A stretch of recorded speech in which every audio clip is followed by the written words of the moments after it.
And we're back, folks, right here on WrestleRant, where every single Tuesday I, Graham GSM Matthews, break down all the pay-per-views that I watch on the WWE Network. And with Extreme Rules coming up, it's only appropriate we talk about Extreme Rules 2016 as seen on the network. So the special thing about this show was that I was in attendance for Extreme Rules last year. Great show, thoroughly enjoyed it. And loved watching it back for the first time since I was there. So, fun fact for you, other than the IC title match, which I'll talk about momentarily, I had not seen any matches from this show in their entirety since last year, so it was pretty cool to watch that back. Kind of get a different perspective of the show on the network while watching it back on the network, as opposed to being there. So quick kickoff results. I don't typically talk about the kickoff shows here on WrestleRant, just the pay-per-view editions, whatever aired on the network and not the kickoff. You know what I mean. So the kickoff, we had Big Cass interrupting the Dudley Boys, and Enzo Amore would come back from injury the next night. We had Baron Corbin beating Dolph Ziggler in a no DQ match. Pretty tame. It wasn't a bad match, but it was like 7 minutes long. What can you really do at that point? At least Baron Corbin won was the only real thing I could say about that. Out Extreme Rules itself, the main card itself, we had Luke Gallows and Carl Anderson taking on the Usos in a Tornado tag team match. I could not tell you, the last Tornado match I remember was, of this style, was when they did one on Raw many years ago. I think maybe 2011. I think it was Rey Mysterio and Alex Riley versus maybe Jack Swagger. Jack Swagger and The Miz, maybe, if I'm not mistaken. But that was a good match. This was a great match, too. I mean, Gallows and Anderson and the Usos had faced each other countless times in the spring of 2016. But this was by far their best bout to culminate the feud. Didn't go like too extreme, but for an opening match, I thought it was very, very good. Best match to kick off the show with. In the end, Luke Gallows and Anderson, they go over here. I thought the finish, I thought was really clever. One of the Usos was going for an Uso splash, and they miss their target. I think Luke Gallows was the one they were going for. Gallows had a ring bell on his chest. So what he did, he rolled out of the way, put the ring bell in the way instead. The Uso crashed on top of the ring bell. They follow up with the Magic Killer for the win. So that was great. So a really good way of kicking off the show. For the United States Championship up next, you had Rusev taking on Kalisto, the then champion. An alright match, kind of boring. Rusev was just kind of getting back on his feet after the failed fucking League of Nations shit, which was absolutely awful. I will say that till the day I die. And Kalisto really was not doing much of note of as U.S. champion. He had the feuds with Del Rio and Ryback, but the guy was barely on TV, though, and no one really cared. So therefore, this match was kind of dead early on. They picked up the pace towards the end. They were telling a story with Kalisto suffering an injury towards, the ending part of the match. Rusev said, fuck it, dragged him back in the ring. I don't know if you could do that, but Rusev did anyway. He dragged him back in the ring, locked in the accolade, but bent backwards. I don't know if he still does that version of it anymore, and I'm glad he doesn't because it doesn't look all that... I mean, it worked here for Kalisto. I thought it was a great finish, but when he started doing it to Titus O'Neil and other people, it was like, it doesn't really work as well. But anyway, Rusev won back the United States Championship. Cool moment. Best thing for him, helped him become a monster again, albeit until he ran into the roadblock that was fucking Roman Reigns. But for what it was worth, for as long as it lasted, Rusev as U.S. champion was a good idea. And I thought this was a kind of a dull match, but a good moment and the right outcome. After that, for the WWE Tag Team titles, you had the New Day defending their titles against the Vaudevillains in a pretty good match. And again, maybe it was just because we were there and we were buying into the earfalls. The Vaudevillains, despite what you might think a year later, thinking, at this point they're fucking gone. Simon Gotch is gone, so one half of the tag team has been, released, asked for their release, whatever, left the company. You're thinking, how could these guys ever be a threat to the New Day, the longest reigning tag team champions in WWE history? Well, they were. When they first arrived on the scene, WWE did a very good job of building these guys up. Despite their kind of corny gimmick and the fact it might not get over in the main roster, they did a pretty good job of making them seem like a legitimate threat early on. Especially in this feud with New Day. I mean, they had the whole time machine shit, and it really wasn't that entertaining, but I mean, it was better than expected. I will say that. This was a really good match, I thought. By New Day standards, I mean, they were only given 6 minutes. But I thought the one spot at the end, and I was there with RJ and his girlfriend Molly. RJ and I thought that the match was over once they hit the rolling dervish, I think, is what they called it. Their tag team finisher on Xavier Woods. Now, if Xavier Woods is ever in the match, at least by this point, that means that the New Day is losing and that he's getting pinned. So when they hit their finisher on him and he kicked out, I was shocked beyond belief. I really thought that was the end of the match there. So a big pop from the crowd after they realized that was not it. New Day bounces back, wins the match, still your tag team champions. Really fun match. Again, maybe if only for that one spot. But it was a pretty good match by New Day standards just because they didn't have many in-ring classics during their reign as champions from 2015 to 2016. But I thought this was a pretty good match. So good stuff there. Something else I was going to note too, I completely forgot about. I don't know. If I remember before the end of the review, I'll talk about it then. But for right now, whatever. So after that, we had a fatal four-way match for the Intercontinental Championship. We had The Miz defending against Sami Zayn, Cesaro, and Kevin Owens. In an absolutely exceptional match. And probably one of my favorite matches. Not only period, but I know I did a review, or I did a list about a month and a half ago on the random video blog here on the channel of my top 9 matches. This match did not make the cut, but there were a lot of great matches on that list. This would probably be, if not number 10, maybe 11 or 12. Because I thought this match was amazing. One of the best matches I've ever seen live, that's for sure. And just one of my favorite matches, period. So why is that? So I thought going into the match that this would be a great match because they had built it up so well. You had the Cesaro-Miz feud going. You had the Owens-Zayn feud going. And you put all 4 guys in one match, you just get magic in return. And I thought that's exactly what this was. First 2 seconds, boom. Sami Zayn hits the fucking the haluva kick in the corner on Kevin Owens. I thought that was brilliant. Shades of Shawn Michaels hitting the sweet chin music on Triple H in the first opening seconds of that WWE title match with John Cena at Survivor Series 2009. Almost the exact same thing. That was pure shock factor. These two hated each other. So for Zayn to do that in the first literally 2 seconds of the match, I thought was perfect. Set the tone for the rest of the match. So it was really non-stop action, start to finish. I talked about that one real suspenseful spot in the tag team title match. This match was full of them. There was one sequence halfway through, and these guys got a ton of time, almost 20 minutes, which I thought was great. But everyone was hitting their finishers on one another. Sami Zayn did a finisher on Owens. I forgot what it was, maybe a DDT.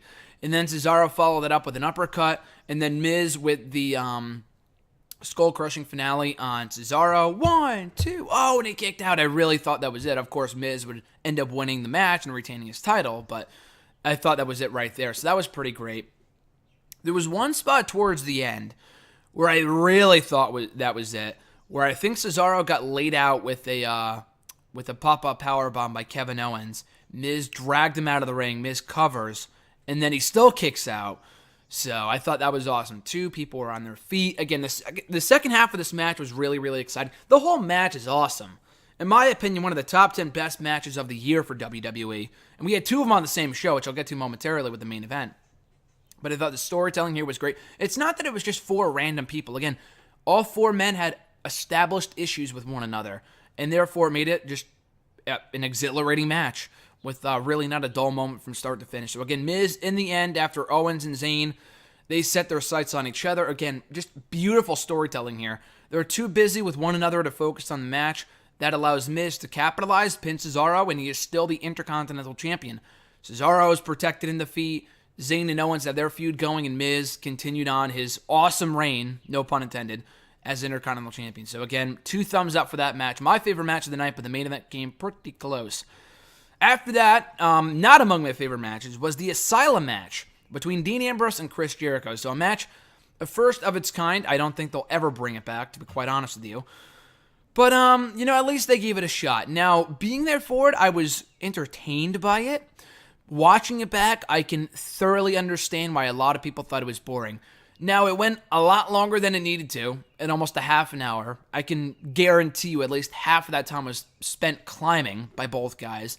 Climbing the cage, getting a weapon. Using it unsuccessfully more often than not. Climbing the cage, getting another weapon. They had a barbed wire bat they used early on, and they never ended up using it again. I think they used it maybe once more towards the end, but that was it. It's like you have a fucking barbed wire bat. If you have a barbed wire bat, you're going to use that, kill your opponent, and get the win. So that didn't really make much sense. But the final half, though, the final closing sequence, that was really good. Again, the final few minutes of this match, I thought was what really salvaged it. It wasn't a bad match, maybe disappointing, definitely boring, but I thought it was better, towards the end. But anyway, Jericho hits a code breaker Ambrose kicks out. He goes up top, gets thumbtacks out of a bin or whatever, out of a barrel, whatever it is. And he takes it out, and they're all in the burlap sack, pours out the thumbtacks, a lot of thumbtacks. Jericho goes for another code breaker, and they keep on doing the teasing of the spots, like who's going to go in it first, blah, blah, blah. So anyway, he ends up going for the code breaker. He shoves Jericho down, back first on the thumbtacks, and that's what does it. Follows up with the dirty deeds. Ambrose wins the match. Again, I was really glad Ambrose went over clean on Jericho twice. That was pretty cool. Really a momentum booster going into his eventual Money in the Bank / WWE title win that summer, which I thought was great, which I'll talk about in my Money in the Bank review in a couple weeks. But yeah, I thought, again, kind of a boring match watching it back. I will admit that, but it did get better down the stretch. I will also admit that. For the Women's Championship, the WWE Women's title, a submission match between Charlotte and Natalya. Again, kind of a boring match. Natalya was over to an extent. I just could not care less about her in this role, at least not in 2016, maybe 5 years earlier, but I had long given up on Natalya by this point. It was a good match, but just marred by a terrible finish for the second fucking straight month, or straight pay-per-view, because I know Payback and Extreme Rules were in the same month.